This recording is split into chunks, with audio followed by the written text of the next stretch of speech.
صرف روٹی کپڑا ہی تو دینا پڑے گا، بیوہ ہیں ثواب ملے گا۔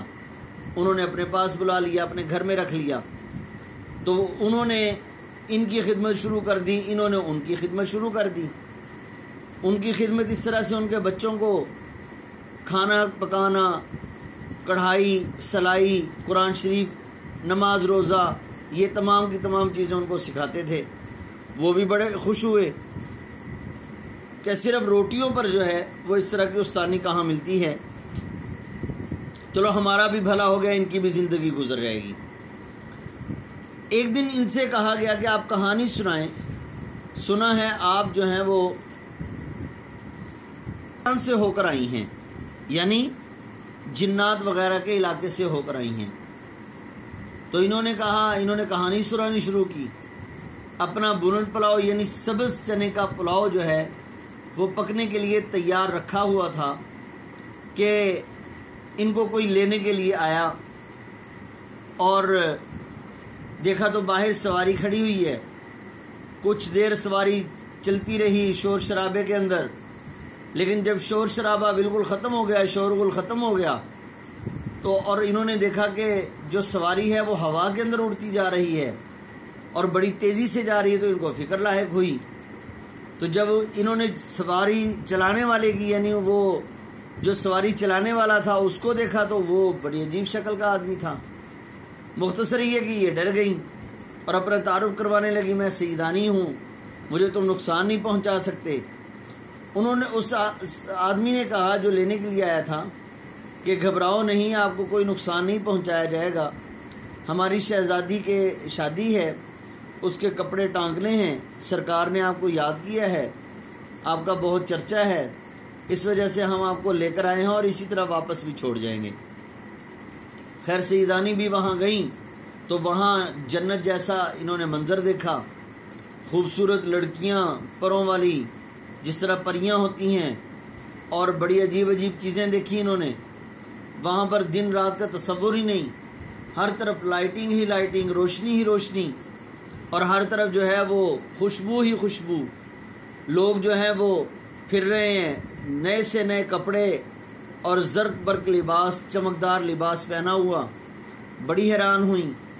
خیر ان کو ویلکم بھی کہا گیا، ان کا استقبال کیا گیا، اور پھر ان کو لے جایا گیا، دسترخوان بھی ان کے لیے خاص طور سے لگایا گیا، اور پھر وہاں کے کھانے کا تذکرہ کرتی ہیں کہ وہاں کا کھانا ایسا عجیب کھانا کہ جو چیز بھی کھاتے ہوئے جس چیز کا بھی ذہن میں خیال کرو اسی کا ذائقہ منہ میں آنے لگتا ہے، اور اگر کوئی پھل توڑو تو جو پھل توڑا اس کی جگہ پر ایک نیا پھل اگاتا ہے، اور عجیب عجیب ذائقے کہ کبھی زندگی میں ویسے کھانے نہیں کھائے۔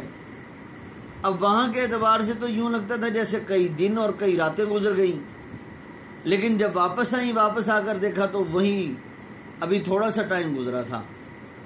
خیر وہاں سے انہوں نے کام جلدی جلدی کیا، شہزادی کے کپڑے ٹانکے۔ کپڑے ٹانکنا یہ ہوتا ہے کہ جس طرح سے آپ نے دیکھا ہوگا کہ جس وقت دلہن کے کپڑے لے جائے جاتے ہیں دلہن کے گھر، مطلب جو ہے وہ لڑکے والے کے گھر میں، تو دلہن کے کپڑے لے جانے سے پہلے، اس کا جہیز لے جانے سے پہلے، لڑکی والے اپنے گھر میں آئے ہوئے مہمانوں کو ایک خاص طرح سے ہینگر کے اندر کپڑے لگا کر، اس کی پنیں وغیرہ لگا کر لوگوں کو نمائش کرتے ہیں کہ ہم نے اپنی بچی کو یہ چیزیں دی ہیں۔ اب وہ جو کپڑے خاص انداز سے وہ جو انہوں نے سیٹنگ کی ہوئی ہے، اس کی پیکنگ کی ہے، اس کو ہینگر میں لگایا ہے، اس کو کہتے ہیں کپڑے ٹانکنا۔ اسی طرح لڑکے والے بھی کرتے ہیں کہ ہم نے اپنی آنے والی دلہن کو ہم نے اس طرح کے جوڑے، یہ جوتے اور یہ زیورات اور یہ چیزیں دی ہیں۔ اب یہ جو جہیز دکھایا جاتا ہے اس میں جو کپڑوں کی نمائش کی جاتی ہے اس کو کہتے ہیں کپڑے ٹانکنا۔ تو خیر کپڑے جب ٹانک لیے انہوں نے تو اب اجازت چاہی، تو جب آنے لگی تو بادشاہ نے انعام و اکرام دیا۔ انہوں نے سمجھا کہ یہ جو ہے کوئی کنکر پتھر وغیرہ ہیں، پھینکتی گئیں، گھر آ کر دیکھا تو وہ ہیرے وغیرہ تھے۔ اور گھر آ کر دیکھا تو بونٹ پلاؤ بھی ویسے کا ویسے چولہے پر رکھا ہوا تھا، ابھی تیار بھی نہیں ہوا تھا۔ تو ان کو بڑا افسوس ہوا۔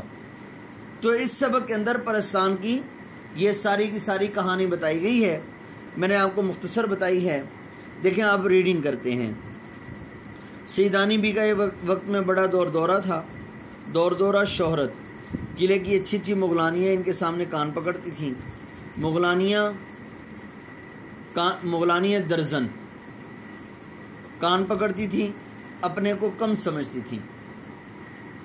محلات میں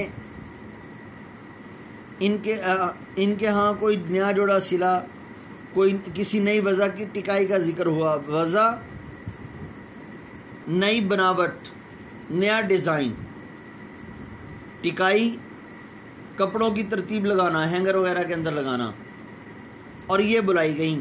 شہر کی بیگمات میں بھی ان کے ہنر کی دھاک تھی، دھاک، روب، شہرت، دبدبہ، سب انہیں آنکھوں پر بٹھاتے تھے۔ آنکھوں پر بٹھانا، عزت کرنا۔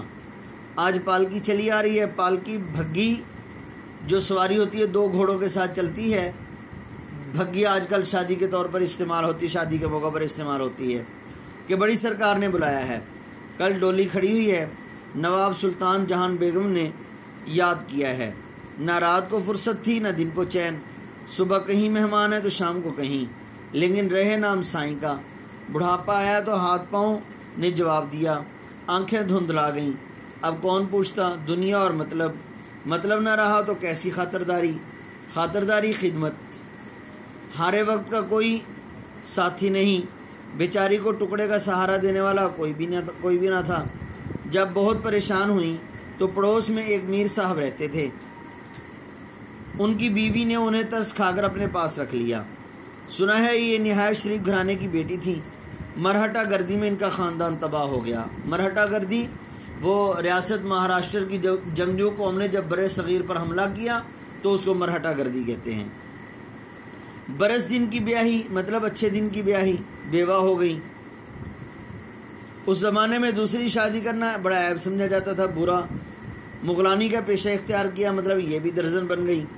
اپنی ہنرمندی کی بدولت رنڈا پا گزار دیا، مطلب بیوہ ہونے کی حالت میں، رنڈا پا بیوہ ہونے کی حالت۔ جوانی عزت آبرو سے کٹ گئی، گزر گئی، خوب کمایا، ہزاروں روپے انعام میں لیے، مگر رکھنا نہ جانا۔ مطلب یہ ہے کہ خرچ کرتی رہتی تھی، جوڑتی نہیں تھی۔ کیوں؟ اس لیے کہ کہتی تھی اسی طرح جو ہے وہ ہر وقت میرے ہاں مال کی ریل پیل رہے گی، مال میرے پاس آتا جاتا رہے گا۔ دل کی حاتم اور طبیعت کی نرم تھی۔ حاتم سخی، اور پرانے طریقوں میں ایک یہی عیب ہوتا ہے کہ وہ وقت کی قدر نہیں کرتے، خدا کی بے نیازی کو بھول جاتے ہیں، بنے ہوئے زمانے میں بگڑنے کا خیال بھی نہیں آتا، جانتے ہیں کہ یہی لہر بہر رہے گی۔ رونق سیدانی بھی جوانی بھر اس غلط فہمی کا شکار رہیں۔ بڑھاپے نے آن دبایا، طاقتیں دغا دے گئیں تو آنکھیں کھولیں اور دوسروں کے سہارے پر زندگی کے اندھیرے دن پورے کرنے پڑے۔ بقیہ انشاءاللہ اگلی ویڈیو کے اندر۔ تو اس ویڈیو کے اعتبار سے آپ نے اشرف صبوحی کا تعارف اور پرستان کی شہزادی کا جو حصہ پڑھا ہے صفحہ نمبر 29، اس کو اچھی طرح سے آپ نے پڑھ لینا ہے، ریڈنگ کر لینی ہے اور یاد کر لینا ہے۔ السلام علیکم ورحمۃ اللہ وبرکاتہ۔